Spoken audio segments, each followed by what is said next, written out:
আর রইল তোমার কথা, তুমি খুব বলো আমায় ভালোবাসো। হ্যাঁ, তাহলে যখন অন্যের সাথে সম্পর্কে জড়াচ্ছিলে তখন সেই ভালোবাসার কথা মনে পড়েনি? মনে পড়েনি আমি চিট করছি? তারপর কি করে প্রেগনেন্সির খবর জানার সাথে সাথে তুমি সেটা অ্যাবর্শন করাতে গেলে? ডক্টর বললো এটা রিস্কি, তবু তুমি করালে নিজের স্বার্থের জন্য। আর অপারেশন সাকসেসফুল হলো না, তুমি আর মাও হতে পারবে না। তাই তুমি একটা গেম খেললে, তুমি একটা মেয়েকে আমার রুমে পাঠালে যাতে সে আমার বেবি ধারণ করে অ্যাজ আ সারোগেট মাদার, যাতে আমি সারা জীবন গিল্টি ফিল করি আর তুমি আমার জীবনে সারা জীবনের জন্য জায়গা করে নাও।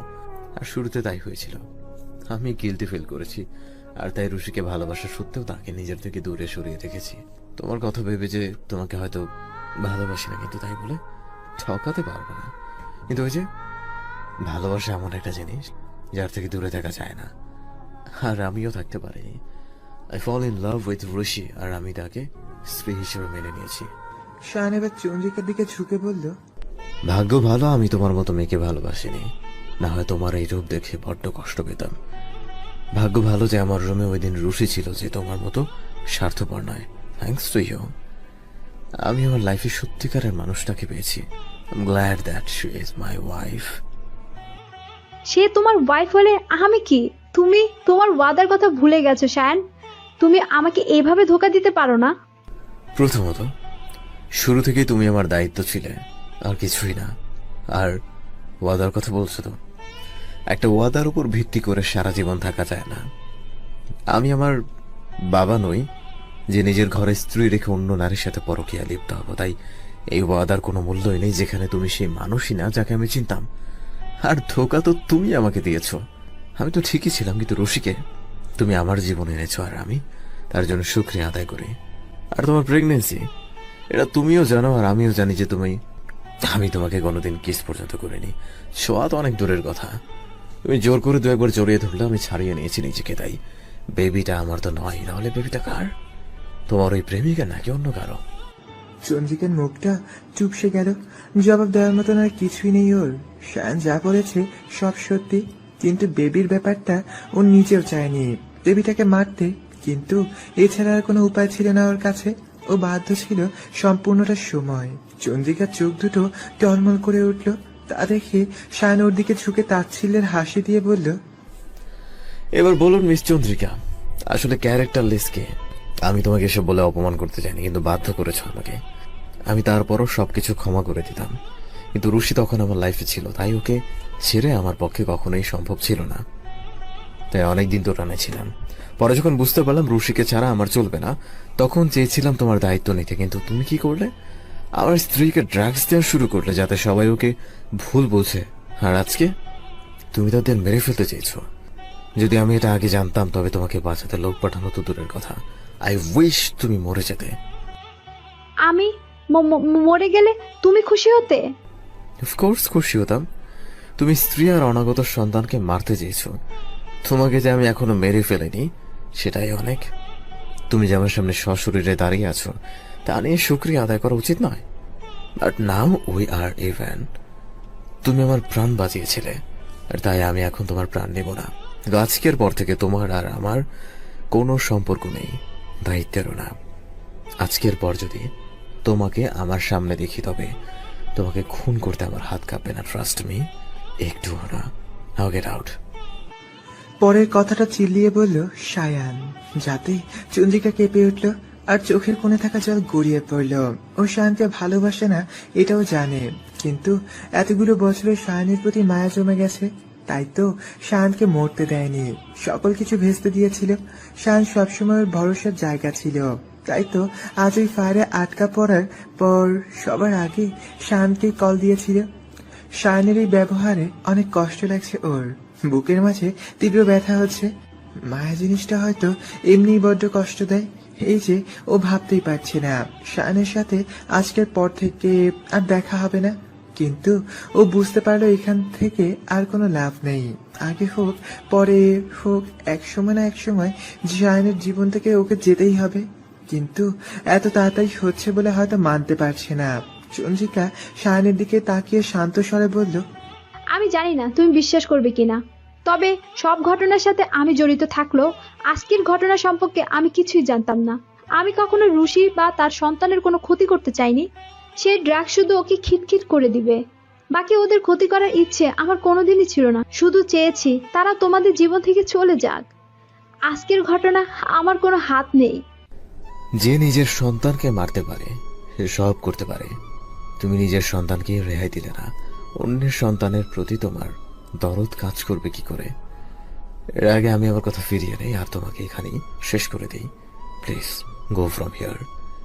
দ্বিতীয়বার দেখলে আমি সত্যি তোমাকে বাঁচতে দেব না। Trust me, I will do it. Chandrika আর দাঁড়ালো না, পিছনে ফিরে চলে গেল। খুব ইচ্ছে ছিল শেষবারের মতন শায়ানকে আরো একবার দেখবে, কিন্তু সাহস জুগিয়ে উঠতে পারেনি। শায়ান সেই বারান্দায় দাঁড়িয়ে আছে আর ও নিজের রাগ থামানোর চেষ্টা করছে। পাশেই দরজা হেলান দিয়ে দাঁড়িয়ে আছে রুশি, চোখের কার্নিশ বেয়ে পানি পড়ছে। ও অনেক আগেই উঠে গিয়েছিল যখন চন্দ্রিকা দরজা বাড়ি দিয়েছিল, কিন্তু ও কিছু বলেনি, বরং চোখ বন্ধ করেছিল। সায়ান বেরিয়ে আসাতে ও দরজার পাশে দাঁড়ায় আর সব শুনতে পেয়েছে, কিন্তু তাতে ওর বিশেষ মাথা ব্যথা নেই। ও শুধু এইটুকুই ভাবছে যে সায়ান ওর আর ইনান সম্পর্কে সব জানতো, কিন্তু ওকে কোনো দিন প্রশ্ন করেনি, বরং ওকে কাঁদতে দেখে সেদিন সান্ত্বনা দিয়েছিল আর এমন ভান করেছিল যে কিছু শুনেই নি। সায়ান ওর ব্যক্তিত্বকে সম্মান করেছিল আর আজও করছে। রুশি সায়ানকে ভালোবাসে অনেক আগে থেকেই, কিন্তু কোনোদিন সাহস করেনি বোঝানোর কারণও। ভাবতেও সায়ান চন্দ্রিকাকে ভালোবাসে। আজ যখন জানতে পারলো যে সায়ান ওকে ভালোবাসে, তখন ও ঠিক কতটা খুশি ও বোঝাতে পারবে না। ও কারো জীবনের তৃতীয় ব্যক্তি নয়, বরং সায়ানের জীবনের ফার্স্ট প্রায়োরিটি। রুশি আস্তে করে ওর চোখ মুছে নিজের স্থানে গিয়ে শুয়ে পড়ল। শায়ানকে বুঝতে দিবে না ও সব শুনেছে। এতদিনে ভালোবেসেও প্রকাশ করেনি, এই শাস্তি তো পেতেই হবে। যতদিন না শায়ান নিজের অনুভূতি প্রকাশ করবে, ততদিন ও শায়ানকে নিজের অনুভূতি জানান দিবে না। রুশি বিড়বিড় করে বলল, দেখি জনাব কতদিন না বলে থাকতে পারে। আমাকে তো চেনে না। মনের কথা যদি মুখ পর্যন্ত না এনেছি, তবে আমার নামও রোশানি আমান হয়। শায়ান কেবিনে ঢুকে ঘুমন্ত রুশির দিকে তাকিয়ে আঁখি পল্লব হালকা কাঁপছে। কিছুক্ষণ পূর্বে ডাক্তারের সাথে কথা হয়েছে, তারা বলেছেন তেমন গুরুতর কিছু হয়নি, বিধায় আজকে বাসায় নিয়ে যাওয়া যাবে। তবে সাবধানে থাকতে হবে, যেহেতু ব্লিডিং হয়েছে তাই সাবধানে চলাফেরা করতে হবে। আর প্রায় বেবি হওয়া পর্যন্ত রেস্টে থাকতে হবে। রুশির সামনে পরীক্ষা, কিন্তু শায়ানকে পরীক্ষা নিয়ে রিস্ক নিতে চায় না, তাই অলরেডি ভেবে নিয়েছে রুশিকে বলবে এই সেমিস্টার ড্রপ দিতে। আর যাই হোক, বেবির মূল্য বেশি, আর এই বেবির কারণেই রুশির ওর জীবনে আসা। না হয় ও কোথায় খুঁজে পেত রুশিকে? ও ভাবতেই পারছে না রুশিকে ছাড়া থাকার কথা।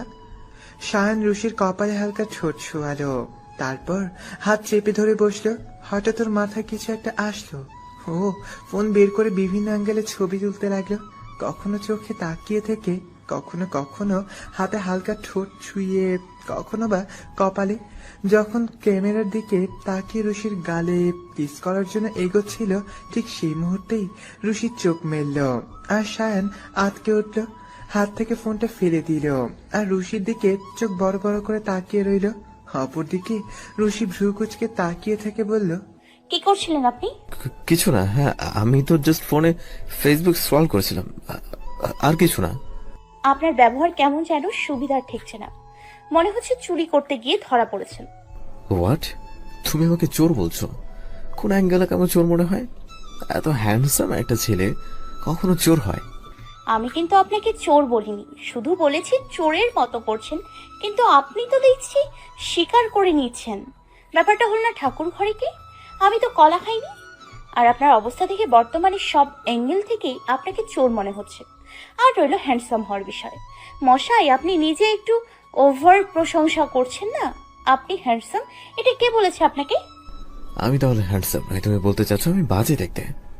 না, তাও তো বলিনি। আপনি হ্যান্ডসাম না, আবার বাজেও দেখতে না, ওই মোটামুটি কিছুটা কিউট দেখতে, এর বেশি না। শায়ান রুশির মুখভঙ্গি দেখে হাসল, তারপর কিছু একটা ভেবে বলল, ওকে, তাহলে তোমার কেমন ছিল পছন্দ?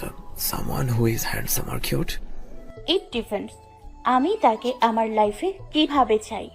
ধরুন যারা হ্যান্ডসাম দেখতে, তাদের দেখে সবাই ফিদা হয় আর তাদের প্রতি অ্যাট্রাকশন কাজ করাও স্বাভাবিক। আর যারা কিউট দেখতে তাদের দেখলে আদর পায়, হয়তো মায়াও লাগে। দেখলেই মনে হয় গাল টেনে ধরে বলি, আর সো কিউট। রুশি হাত নিজের গাল টেনেই দেখলো যাতে সায়নের হাসি পেল, সামলে নিল, আর তারপর মৃদু স্বরে বলল, ও আচ্ছা, তার মানে আমাকে দেখলে তোমার আদর পায়। কথাটা শুনে রুশির কাশি উঠে গেল। আমতা আমতা করে বলল, সেটা আমি কখন বললাম? একটু আগেই বললাম আমি হ্যান্ডসাম না, কিউট দেখতে, আর কিউট ছেলেদের দেখলে তোমার আদর পায়। এর মানে তো এটাই দাঁড়ালো যে আমাকে দেখলে তোমার আদর পায়। কথাগুলো বলতে বলতে শায়ন রুশির দুপাশে হাত রেখে ওর দিকে অনেকটা ঝুঁকে গেল। রুশির হার্টবিটটা বেড়ে গেল। ইনহিউম্যান স্পিডে ও কয়েকটা ঝোঁক গিলে বলল, আপনি একটু সরে বসুন, আমার অস্থির লাগছে। শায়ন আরেকটু ঝুঁকে ফিস ফিস করে বলল, কেন অস্থিরতা কাজ করে তোমার? এখন আদর পাচ্ছে না? না, কারণ এই মুহূর্তে আপনাকে কিউট লাগছে না। তাহলে কি হ্যান্ডসাম লাগছে যা দেখে তুমি অ্যাট্রাক্টেড ফিল করছো? আমি কবে বললাম সেটা? ও তাহলে কাজ করছে না, কিন্তু আমি তো বড্ড অ্যাট্রাক্টেড ফিল করছি। বলেই রুশির দিকে ঝুঁকে পড়ল। আর রুশি ভয়ে চোখ বন্ধ করে ফেলল। অনুভব করলো কেউ ওর চুল আর কানের পেছনে গুজে দিচ্ছে। হঠাৎ করে গরম নিঃশ্বাস না পড়াতে রুশি চোখ খুলল আর দেখে যে শায়ন ওর পেটের দিকে তাকিয়ে আছে। রুশি ভ্রুকুচকে তাকালো। কি ভেবেছিল আর কি হলো? ছি ছি ছি, কি ভাবছিলি তুই রুশি? আবার কিছু না হওয়াতে ডিসঅ্যাপয়েন্টেড ফিল করতেছিস? Shame on you. Are you feeling hot baby? তোর মাম্মামের শরীরের তাপমাত্রা যে হারে বাড়ছে, তোমার গরম লাগারই কথা। বলি রুশির দিকে তাকিয়ে চোখ টিপ মারল। আর রুশি চোখ বড় বড় করে তাকিয়ে রইল। কি বলছে এই ছেলে? ও নিজের মাথায় হাত দিয়ে দেখলো না, তাপমাত্রা তো ঠিকই আছে। রুশি সন্দিহান দৃষ্টিতে বলল, কই, শরীর তো গরম নয়। আমি কি তোমাকে বলেছি আমি বেবির সাথে কথা বলেছিলাম? ব্যাপারটা এমন না, ঠাকুর ঘরে গিয়ে আমি তো কলা খাইনি। আমার কথা আমাকেই ফেরত দিচ্ছেন? যদি ভাবো তাহলে তাই। আমি তো শায়ন কিছু বলার আগে কেবিনের দরজা খুলে গেল। আর সাহিল খাবার নিয়ে দাঁড়িয়ে আছে। সাহিল থতমত খেয়ে বলল, সরি বস, আমি বুঝতে পারিনি। আমি আসছি, ইউ গাইস ক্যারি অন। রুশির যেন নাক কান সব কাটা যাচ্ছিল, কিন্তু শায়নকে সরানোর চেষ্টা করেও সরাতে পারছে না। কেমন ভাবলেশীন ভাবে ওর দিকে ঝুঁকে আছে। লজ্জায় ও কোথাও লুকিয়ে যেতে চাইছে। শায়ন সাহিলকে উদ্দেশ্য করে বলল, সাহিল, আগামী 1 বছর তুমি ওভারটাইম করবে আর 3 মাসের বেতন কাটা হলো। সাহিলের যেন মাথায় হাত। কেন যে এই সাইকো বসের রোমান্টিক মুভমেন্টও স্পয়েল করতে গেল? ও জানে বস বেতন কাটবে ঠিক, কিন্তু ওভারটাইম ঠিকই করাবে। ইস, কি পোড়া কপাল তার। সাহিল যেতেই শায়ন রুশির দিকে তাকালো, তারপর বলল, তো কি যেন বলছিলাম আমি? শায়নের চেহারায় সে আগের মতন হাসি, অথচ মিনিট কয়েক পূর্বেও সেটাতে স্পষ্ট রাখছিল। এই ছেলে দেখি গিরগিটির চেয়েও ফার্স্ট রং বদলায়। রুশি চোখ ছোট ছোট করে তাকিয়ে আছে। আকাশটা বড্ড মেঘলা। গুড়ি গুড়ি বৃষ্টিতে ভিজে যাচ্ছে পিচ ঢালা রাস্তা। মানুষজন দৌড়ে এদিক ওদিক যাচ্ছে আশ্রয়ের খোঁজে। শীতকালে বৃষ্টি হওয়া আর অমাবস্যার চাঁদ দেখা কেউ হয়তো কল্পনাও করেনি। অনাকাঙ্ক্ষিত বৃষ্টির সেই গুটি গুটি বৃষ্টির ফোঁটা ভিজিয়ে দিচ্ছে চন্দ্রিকার চুল, দেহ, এমনকি মনও। আকাশে থাকা কালো কালো মেঘ বৃষ্টি রূপে জমিন ছুলেও ওর মন খারাপের কালো মেঘগুলো বৃষ্টি হয়ে নামছে না, হয়তো কোনো ভারী বর্ষণের অপেক্ষায়। এই মুহূর্তে নিজের নিঃস্ব ছাড়া আর কিছুই মনে হচ্ছে না। এতিমদের জন্য তো আশ্রয় হিসেবে এতিমখানা রয়েছে, কিন্তু ওর জন্য তাও নেই। নিজের হাতের ফোনটাও শাহেদের গাড়িতে ফেলে এসেছে তাড়াহুড়ায়, তাই কাউকে কন্ট্যাক্টও করতে পারছে না। যদিও কন্ট্যাক্ট করার কেউ নেইও, তবুও শাহেদ ছাড়া ও আনমনে হাঁটছে একদম গন্তব্যহীন ভাবে।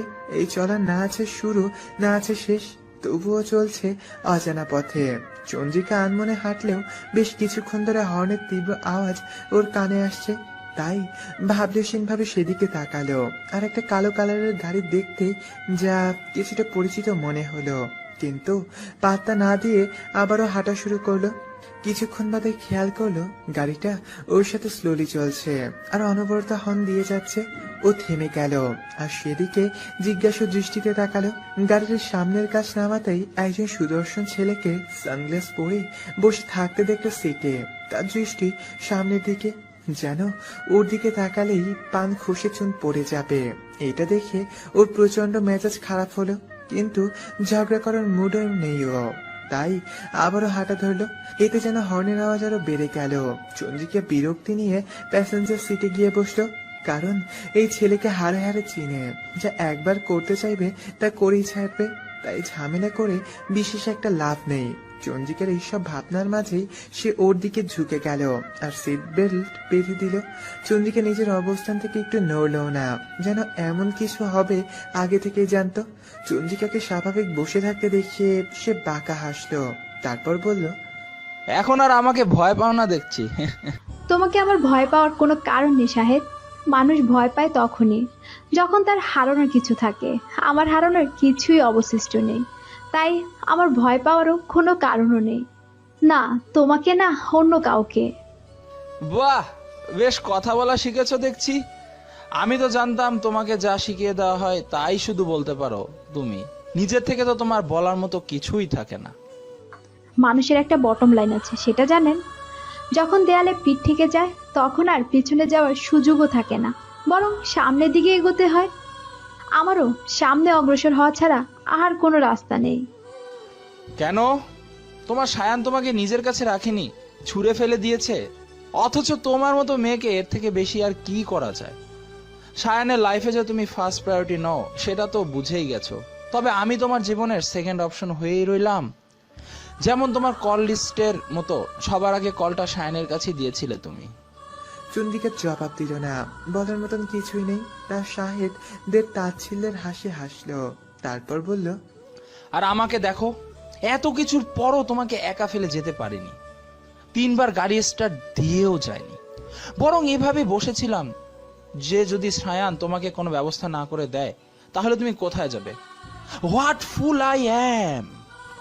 বলে স্টিয়ারিং এ বাড়ি দিল। কিন্তু চন্দ্রিকার কোনো ভাবান্তর হলো না, ও সেদিকে তাকিয়েই রইল। অনেকক্ষণ চুপ করে থাকার পর বলল, প্রয়োজন আর প্রিয়জন পার্থক্য বুঝো? তুমি কারো প্রয়োজন মানে হচ্ছে লোহার মতো, ব্যবহার শেষে ফেলে দেয়, আর প্রিয়জন হচ্ছে স্বর্ণের মতো, মানুষ যেটাকে তুলে রাখে, রং চলে গেলে আবারও রং করায় বা সেইভাবে যত্ন করে রেখে দেয়, কিন্তু কখনো ফেলে যায় না। আমার আর ওই লোহার মাঝে বিশেষ পার্থক্য নেই।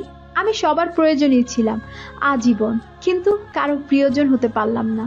হয়তো যোগ্যতা নেই, তাই ভালোবাসা নামক বস্তুটা আমার কপালে নেই। আমার রুশির প্রতি খুব হিংসে হয়। ও তো আমার মতোই অনাথ, কিন্তু ওকে কেউ প্রথমে একজন অ্যাডপ্ট করে নিয়েছে আর বাবার মতোই ভালোবেসেছে। খানবাড়িতে আসায় একজন মা পেয়েছে আর এখন সায়নের মতো স্বামী, কিন্তু আমি কারো ভালোবাসা পাইনি, বরং সবার জীবনে ভ্যাম্প হয়ে আছি। আমার খারাপ দিকটা সবাই দেখেছে, কিন্তু আমি কেন খারাপ সেটা কেউ দেখার প্রয়োজন বোধ করেনি।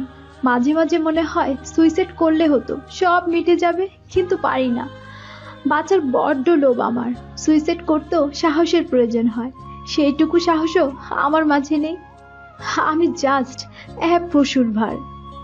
চন্দ্রিকার গাল বেয়ে পানি গড়িয়ে পড়ল, কিন্তু ওই স্থির হয়ে বসে আছে।